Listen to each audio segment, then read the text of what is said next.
Building a company to $10 million, 100 people, 25 trucks, believe me, I didn't do that. It was my team that I had with me.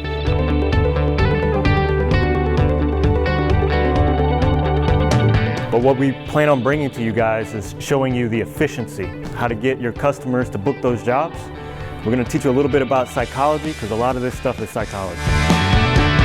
Please don't answer that pricing question right away. Never, ever, ever do that.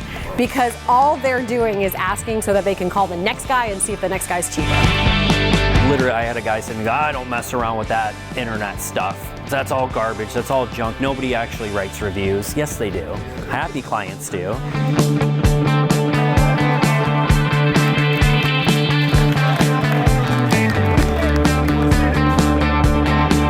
You know, the weather does affect your volume a little bit, but you should never take that time to just slack off. I think you should work even harder. I think you should get up even earlier. You should market constantly, network. You know, we can learn all this stuff, and if we're not implementing with our team, it's useless. Because the reality is, we can teach you how to throw junk in a truck, how to drive, all the skills you need to do to the job.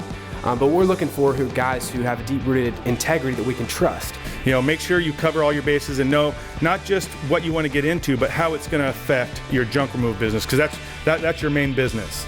From the leftovers and mold, we turn that into gold. You see, when others see days that are not sunny, is when we see dollar signs and jobs making money. So the next time you see scat in a hat, call us to make it a brighter day, if you can believe that.